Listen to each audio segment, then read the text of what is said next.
running? Yeah. Still sitting there. Yeah. Oh.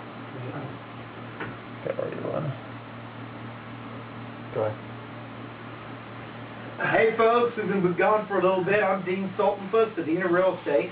Whew. Yeah, we've been going for a while. And I'm Josh Boggs, tall short guy. We are collectively known as The San Antonio Dudes of Real Estate. Very Absolutely, good. yeah. And the reason we've been gone for a while, we've been busy. We've been hopping, man. That's a good thing. The market is going and blowing right now. How are you doing, Josh? I'm doing great. I tell you what, yeah, this is the kind of thing right now that I would love to get back into, but we've got a great reason because we've been busy. We've been busy, that's right. We took a lot of time out of our day today to make sure we're playing this out well, and we want to get back to you guys and get some new videos going. So, what we want to do today, we've been talking some of the videos we've had in the past that talked about the different steps in the process that takes place in during the contract, and what we want to kind of focus on today is appraisals. Yeah, absolutely, and this comes from a deal that we're working on currently. Appraisals can be, a lot of things can be misunderstood about appraisals, especially with the law had changed with appraisal. But selectively right now we're going to talk about what to do when you have appraisal that comes in under the sales price that's on the contract. Correct, because where the rubber meets the road of the contract is at appraisal. And quite frankly, for instance, let's just say you have a contract at 150, the appraisal comes in at 140, there is an issue there because we're separated by $10,000 and the lender will not go forward with the contract. So the deal could fall apart unless there's some type of negotiation that takes place. Absolutely, and you know what, guys? And here's the misunderstood fact about this. You know, the lenders cannot speak to the appraiser director anymore. We know that. They've fixed that up, so the lender's ordering an appraisal from basically a round robin kind of system. A management company that takes care and orders which appraiser to go out and do that. However, when we've got appraisal issues, guess who can still fight for your client on your behalf?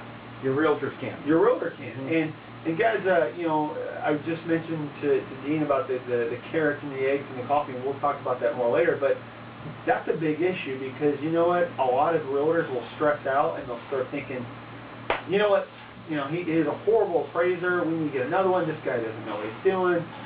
Or you can take the approach of, you know what, let's understand where he's coming from and see if we can figure this out together.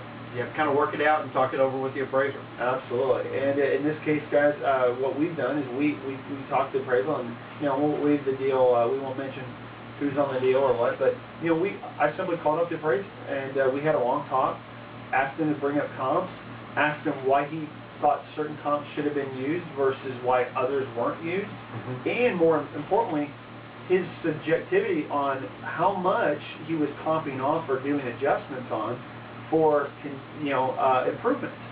And his idea for improvements were about $4,000 more than what I would have thought for the same improvements. So that's very subjective, and that's where you just work together and try to get that figured out. At that point of the contract, that's where you've got to work through it and intend to get this thing taken care of. Now remember what an appraisal is. An appraisal is an opinion of value, is what it is. You know, so things are subjective. The appraiser may not move off his numbers. You know, he may not, and he may. You know, but you've got to put your best foot forward and make sure your realtor is. And whether they're the listing agent or the buyer's agent, both of them need to be educating you on the entire process. This is just one step in the process. Now let me interject where Dean said that, if he may. Where we caught him at was where, and this is where you're working with a supreme lender. We're working with a top-notch lender. They informed us, hey, the appraiser's thinking the value may not come in. Wow. That's our number. We're running out of time, folks. Anyway, finish up your say. Anyway, real quick, what I mentioned is he let us know before the report was out so we could speak to the appraiser to help get more facts to him. And now after talking to him, you know what, Josh, let me rerun the comps. I haven't looked at everything just yet, but you bring up some really good valid points. Let me redo it, and let's see where we're at. There you go. Yeah. All right. Well, we're going to close out. Thanks again for tuning in for us again for another episode of the San Antonio Dudes of Real Estate. Yeah. I'm Dean Sueltenfuss, the Dean of Real Estate. Josh Boggs, the tall short tail guy. Thanks again, and tune in again next week. Take care. Take care. We did it. Whatever.